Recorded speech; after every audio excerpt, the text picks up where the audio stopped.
이번 우리에게 주신 말씀을 로마서 1장 1절에서 4절의 말씀을 중심으로 로마서 강해의 말씀을 이제부터 함께 나누려고 합니다. 구약 성경에 위치한 구약 성경의 마지막에 위치해 있는 말라기, 그리고 신약 성경의 제일 처음에 위치한 마태복음이 기록되기까지 어떤 선지자도 등장하지 않았고 또 어떤 하나님의 말씀도 등장 안 했던 시기라 그래서 이 시기를 신구약의 중간사 혹은 침묵기, 암흑기라는 이름으로 이 기간을 부르는데 한 400년 정도의 시간이 됩니다. 이 시기에 이스라엘 백성들은 계속해서 끊임없이 강대국들의 지배와 또한 틈바구니에 끼어서 엄청난 고난을 겪고 있었습니다.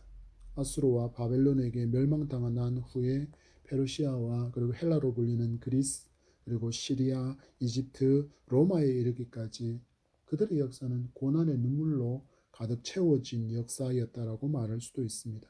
특히 그리스 헬라의 알렉산더가 젊은 나이에 요절하고 그 거대한 제국이 네 개로 갈라지게 됩니다.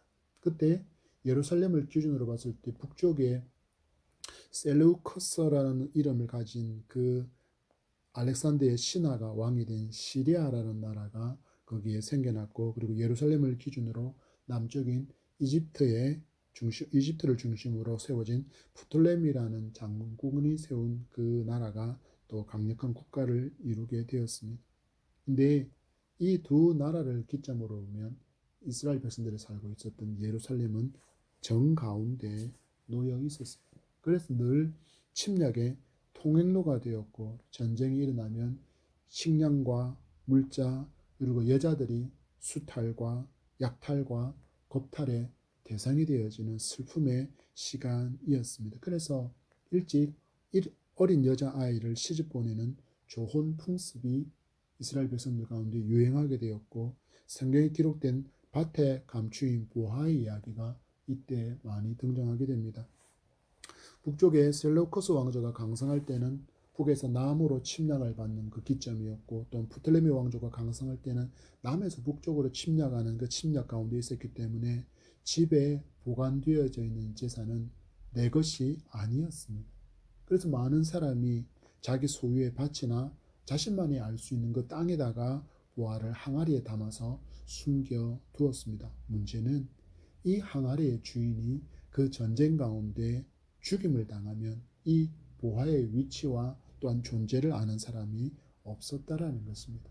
그러다가 어떤 사람이 밭을 갈다가 이 항아리를 발견하게 되어지면 이것이 누구의 소유인가를 두고 심각한 갈등이 많이 일어나게 되었는데, 나중에는 법적으로 발견한 사람이 이것의 주인이다라고 그렇게 명문화시키기까지도 했습니다.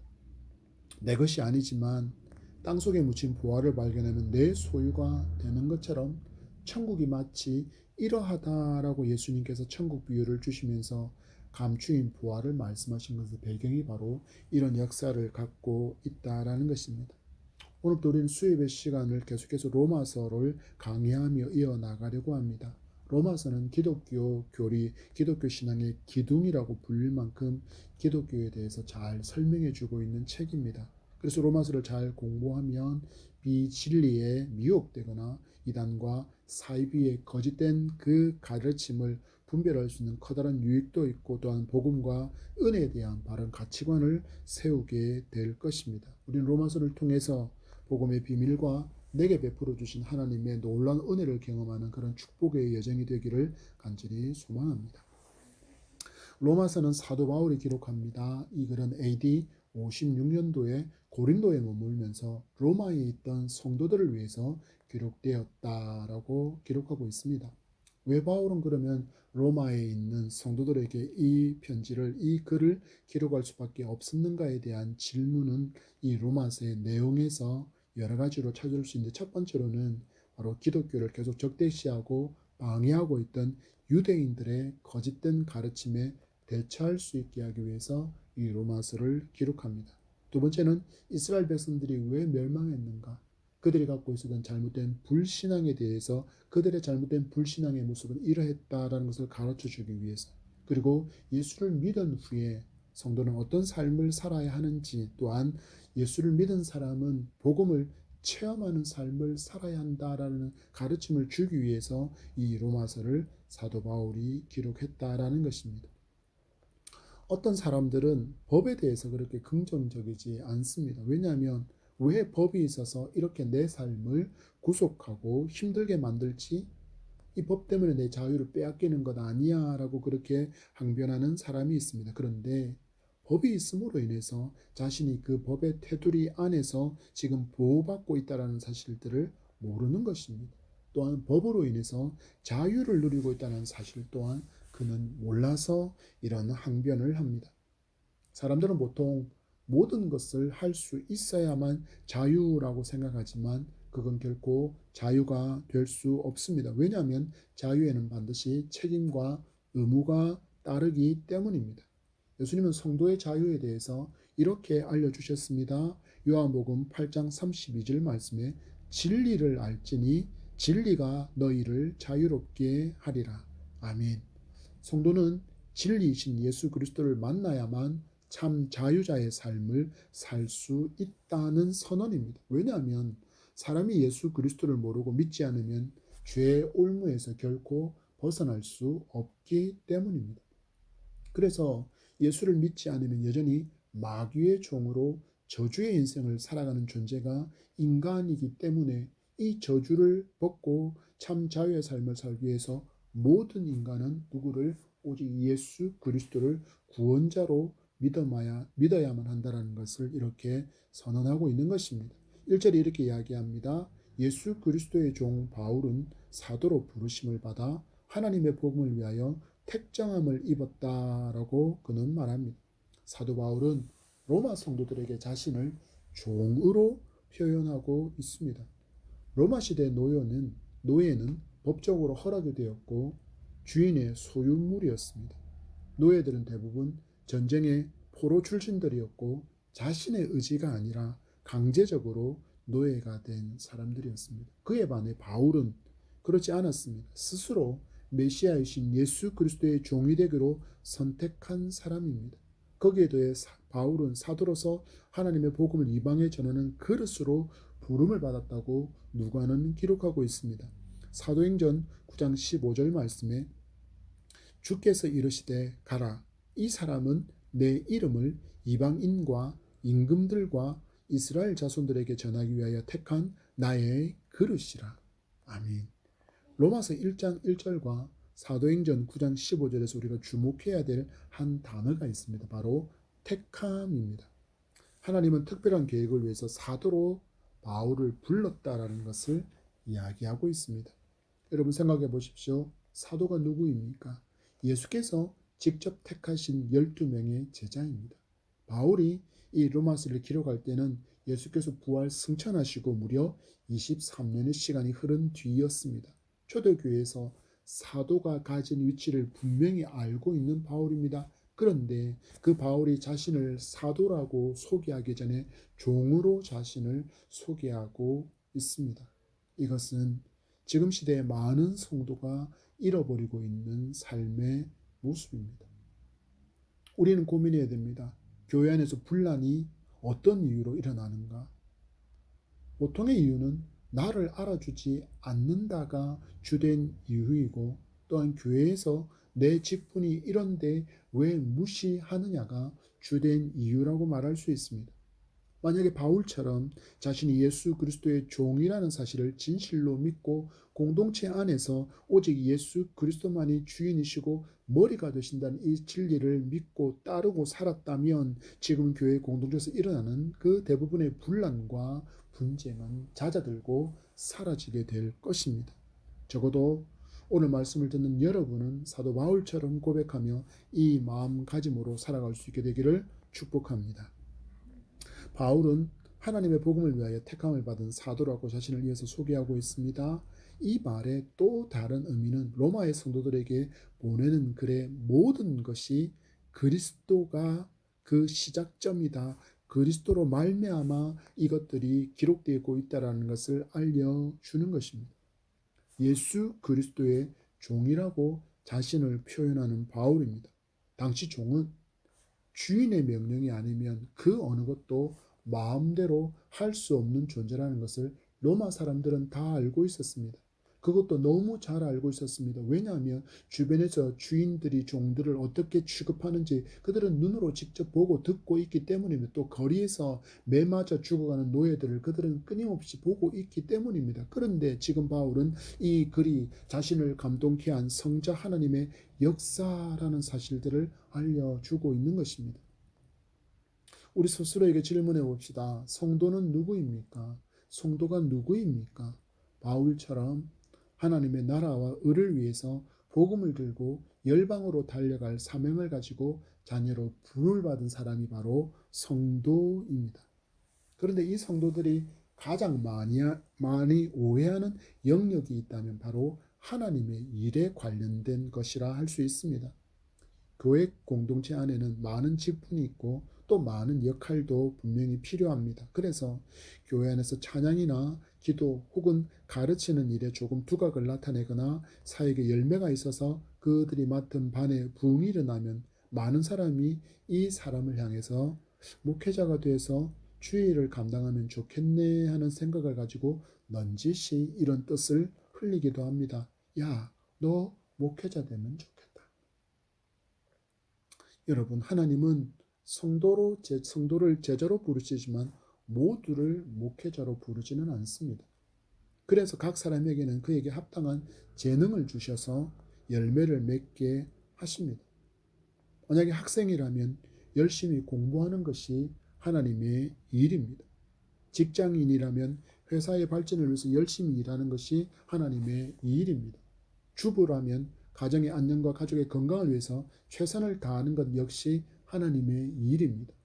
군인이고 경찰이라면 나라의 안녕과 안전을 위해서 맡은 바 소임을 다하는 것 또한 하나님의 일입니다. 공무원이라면 지역 주민과 나라를 위해서 최선을 다하는 삶 또한 바로 하나님의 일입니다. 교회 안에서 예배하고 찬양하고 기도하고 봉사하고 교제하는 것도 하나님의 일입니다. 다르게 표현하면 우리가 하나님의 영광을 위해 사는 모든 것이 하나님의 일이라는 사실입니다. 그래서 성도는 어디에 있든지 코람데오의 마음가짐으로 최선을 다해야 하는 것입니다. 골로새서 3장 23절은 우리에게 이렇게 말씀합니다. 무슨 일을 하든지 마음을 다하여 주께 하듯 하고 사람에게 하듯 하지 말라. 아멘. 바로 자신을 낮추는 겸손이 상식이 되는 삶을 살아가야 하는 사람이 성도라고 말씀하고 있습니다. 지금의 교회가 색깔을 많이 잃어버렸습니다. 지금의 교회는 정말 다시 그 교회로서의 색깔이 분명히 드러나야 하는 시대입니다. 초대교회 성도들의 삶은 그 색깔이 너무나도 분명했습니다. 거리에 좌판을 깔고서 장사하는 사람이라고 할지라도 자신이 크리스찬임을 잊지 않았습니다. 그래서 속이지 않았습니다. 좋은 물건을 좋은 가격에 팔았습니다. 언제나 어디서나 누구에게나 정결하고 거룩한 삶을 살려고 노력했습니다. 왜냐하면 나를 살리기 위해서 그리스도께서 행하신 일을 그들은 기억하며 살았기 때문입니다. 그런데 이 거룩한 행실이 지금은 어디로 사라졌습니까? 크리스찬이 정직하다고 믿으십니까? 라고 믿지 않는 사람들에게 질문한다면 어떤 대답이 나올지 우리는 이미 부끄럽지만 알고 있습니다. 이 모습이 지금 한국 교회 성도인 우리가 불신자들에게 보여지는 맛을 잃은 소금의 모습, 그 실체입니다. 이제는 그러면 어찌해야 합니까? 우리 바울의 신앙을 쫓아가게 되기를 축복합니다. 고린도전서 11장 1절 말씀입니다. 내가 그리스도를 본받는 자가 된 것 같이 너희는 나를 본받는 자가 되라. 아멘. 바울처럼 우리도 당당하게 이런 선포를 하며 살 수 있게 되기를 다시 축복합니다. 예수님 시대도 그리고 바울이 사는 시대도 여전히 로마 식민 지배에서 많은 고난을 당하고 있습니다. 그러면 이 사람들에게 필요한 게 뭘까? 바울은 고민하고 또 고민했을 것입니다. 예수 믿으면 죽음이라는 공식이 이루어지는 이 시대를 살아가는 성도들에게 무슨 소망을 줄 수 있을까의 답이 바로 바울이 외치는 단어에 있습니다. 바로 복음입니다. 복음이신 예수 그리스도이십니다. 세상의 소망은 예수 그리스도밖에 없습니다. 세상 사람들은 이 진리를 몰라서 늘 예수밖에 것으로 자신의 소망을 삼으려고 하지만 그건 모래 위에 지은 집일 뿐입니다. 자신이 감당할 수 없는 파도가 밀려오면 원래 아무것도 없었던 것처럼 모든 것이 사라져 버립니다. 여러분은 지금 어디에 기초를 둔 집에 살고 있습니까? 그 기초의 이름은 정말 소망입니까? 우리의 절망과 두려움의 끝인 죽음을 가져온 죄를 넉넉히 이길 수 있는 것입니까? 아니라면 참 소망이신 복음 예수 그리스도께로 돌아서기를 축복합니다. 여러분의 기초를 예수께 두기로 축복합니다. 2절의 말씀입니다. 이 복음은 하나님이 선지자들을 통하여 그의 아들에 관하여 성경에 미리 약속하신 것이라. 아멘. 바울은 하나님의 아들이 바로 복음이다라고 소개하고 있습니다. 김서택 목사는 로마서 강의에서 사도 바울이 로마 사람들에게 이 새로운 하나님, 새로운 신에 대한 정보를 전달하는 것은 너무나도 힘든 일이었을 것이다라고 이야기합니다. 왜냐하면 당시 로마는 세계 최강대국이었고 합리적인 법체계와 또한 다른 나라 문화를 헬라의 문화로 흡수하는 탁월한 능력을 가지고 있었기 때문이라고 말합니다. 지식적으로 문화적으로도 풍족하다 못해서 터지기 직전일 만큼의 가득 참이 있었고 특히 수많은 헬라의 신들이 거리마다 신상으로 조각되어 넘쳐나고 있었기에 새로운 신에 대해서 소개하는 일은 결코 쉬운 일이 아니었을 것이다 라고 그는 설명합니다. 그럼에도 불구하고 바울은 너희가 알지 못하는 그 신이 바로 하나님이시며 너희에게 주신 놀라운 복음이 있다. 바로 복음이신 하나님의 아들이시다라고 선포합니다. 바울은 로마 성도들에게 너희들이 마주하는 황제들은 자기 스스로 자신을 높여서 신의 아들이라고 말하지만 내가 전한 복음이신 예수는 만들어진 신이 아니라 이미 왕이신 분이심을 알려주고 있는 것입니다. 그것도 아주 오래전에 인간이 타락한 그 날이 지나기도 전에 이미 약속되어진 그 메시아, 온 우주의 왕의 아들께서 이 땅에 오실 것이 예언된 복음이신 그 구원의 주가 바로 예수 그리스도라고 선포하고 있는 것입니다. 요즘 시대 사람들은 이 복음이 아니라 다른 복음을 원합니다. 자신을 이 땅에서 더 풍요하게 빛나게 만들어줄 그런 복음을 이 시대 사람들은 원합니다. 그래서 많은 돈을 복음으로 삼습니다. 권력을, 집을, 땅을, 사람을, 명성을, 인기를, 힘을, 학교를. 그래서 이것들을 잡으려고 끊임없이 몸부림칩니다. 정당한 방법이든 정당하지 않은 방법이든지 자기가 할 수 있는 모든 방법을 동원해서 얻으려고 합니다.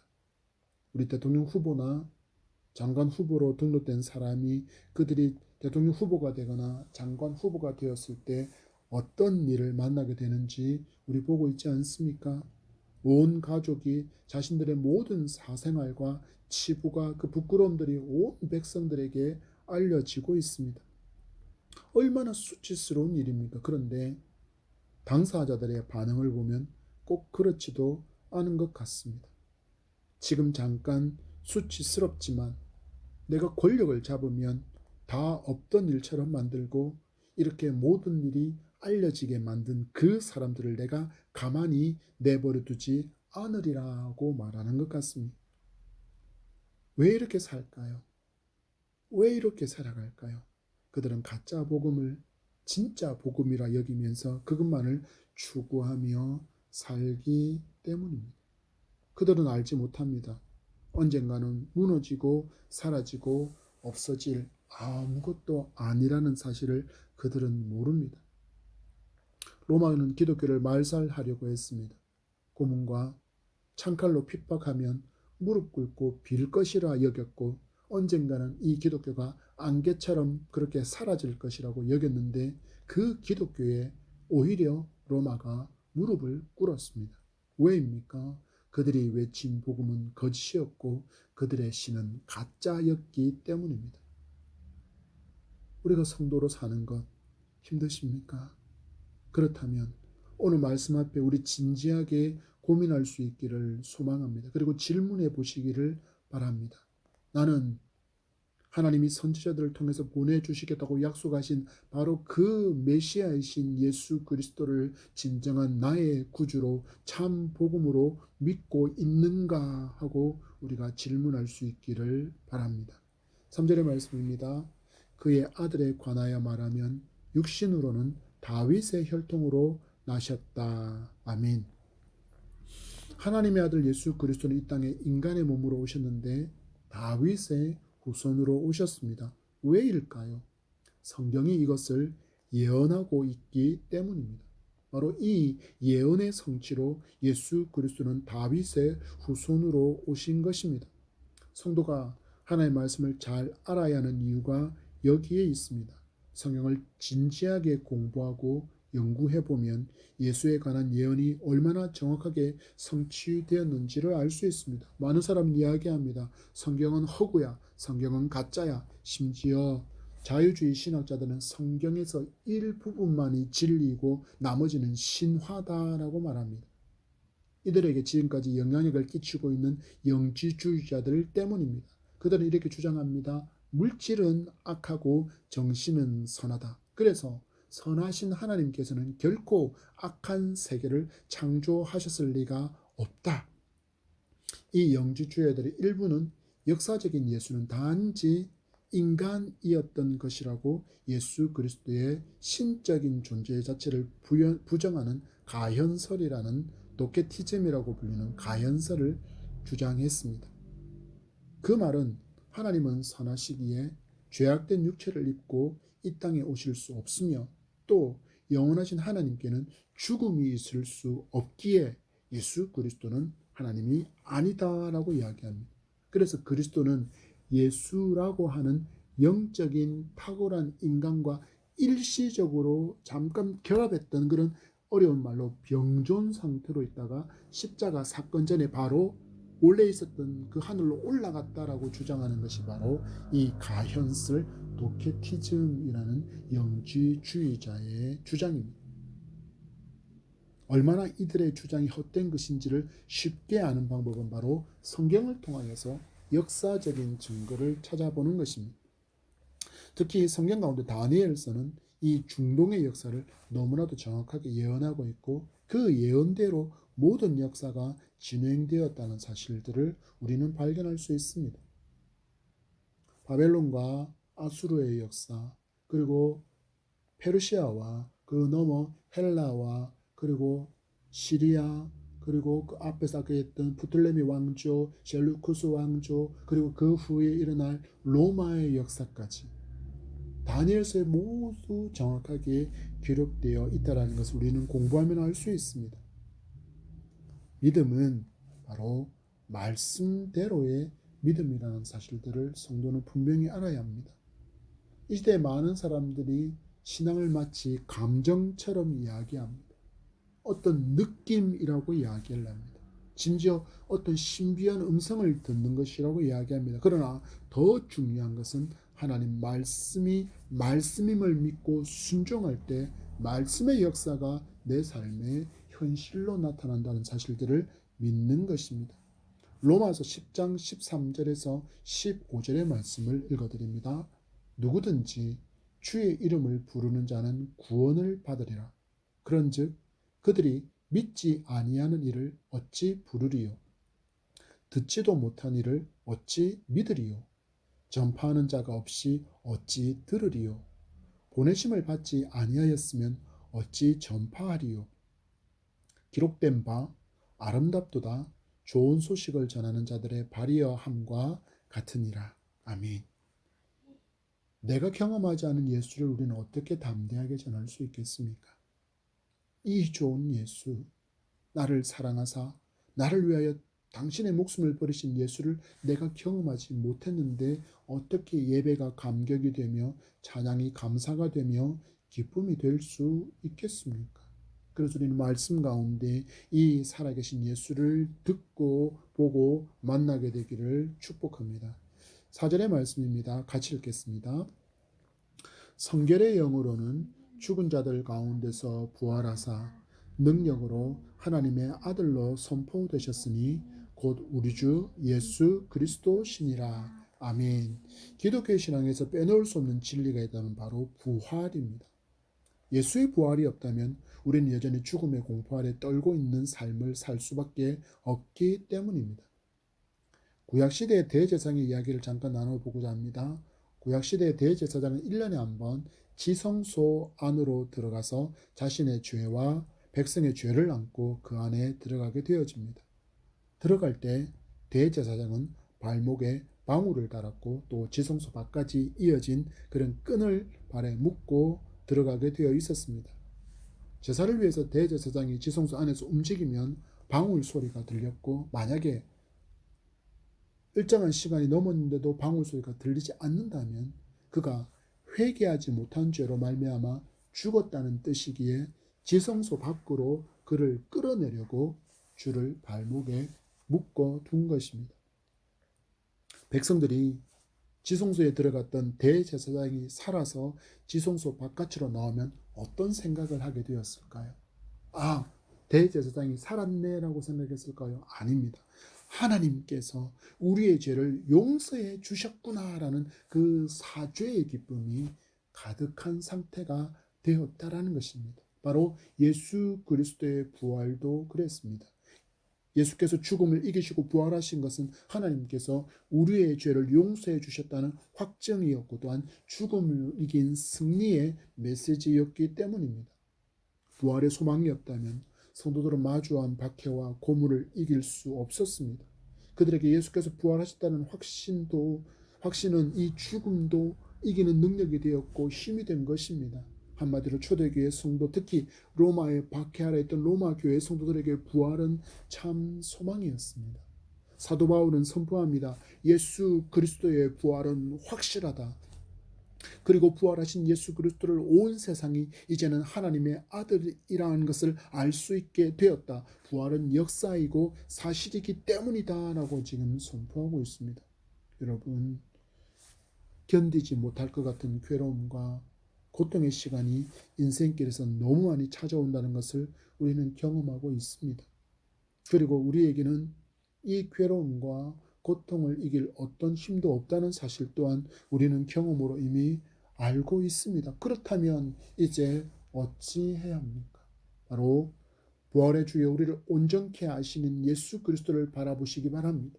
그러면 이길 수 있습니다. 그러면 견딜 수 있습니다. 우리에게도 예수께서 부활하신 것처럼 부활의 소망이 있기 때문입니다. 이 진리를 확신했던 바울이기에 그는 예수 그리스도를 이렇게 고백하는 것입니다. 주 예수 그리스도, 나의 주, 나의 주인, 그래서 나는 자연스럽게 당신의 종입니다 라고 그는 고백하는 것입니다. 말씀 앞에 질문해 보십시오. 나는 예수께서 주인이신가? 아니면 여전히 내가 주인이 된 인생으로 내 인생의 운전대를 내가 놓지 않고 내 마음대로 살려고 하고 있지는 않는가? 우리 돌아봅시다. 내 삶은 정말 코람데오인지 우리도 바울처럼 고백할 수 있기를 축복합니다. 주 예수 그리스도. 여러분, 무엇을 염려하고 근심하십니까? 온 우주의 주인이신 예수님께서 지금도 살아계셔서 나를 주목하고 돕고 계심을 믿으십니까? 순교의 자리에 선 스데반 집사의 눈을 열어 당신께서 돕고 계신 것을 보여주신 그 예수께서 여러분의 주인이십니다. 말씀을 맺습니다. 우리의 복음은 오직 예수 그리스도밖에 없습니다. 말씀을 읽으며 예수를 발견하고 예수께 집중하는 여러분이기를 축복합니다. 그러면 됩니다. 그러면 이길 수 있습니다. 그러면 소망의 삶을 살아갈 수 있습니다. 종교개혁가 칼빈은 이렇게 이야기합니다. 그리스도로부터 한 발자국이라도 이동한다면 그것은 복음으로부터 물러난다는 것을 의미한다. 우리의 복음은 오직 예수밖에 없다라는 것입니다. 인간으로 오셔서 나를 위해서 죽으신 예수, 부활하셔서 내게 부활의 소망을 주신 예수, 지금도 살아계시며 나와 동행하시는 예수 그리스도께서 나의 주가 되심을 고백하며 온전한 순종의 삶으로 그리스도의 향기를 가득히 드러내는 나와 여러분이 되기를, 우리의 남은 생애가 되기를 축복합니다. 우리 다 같이 고백합시다. 나의 주 예수 그리스도. 우리 다시 고백합시다. 나의 주 예수 그리스도. 아멘.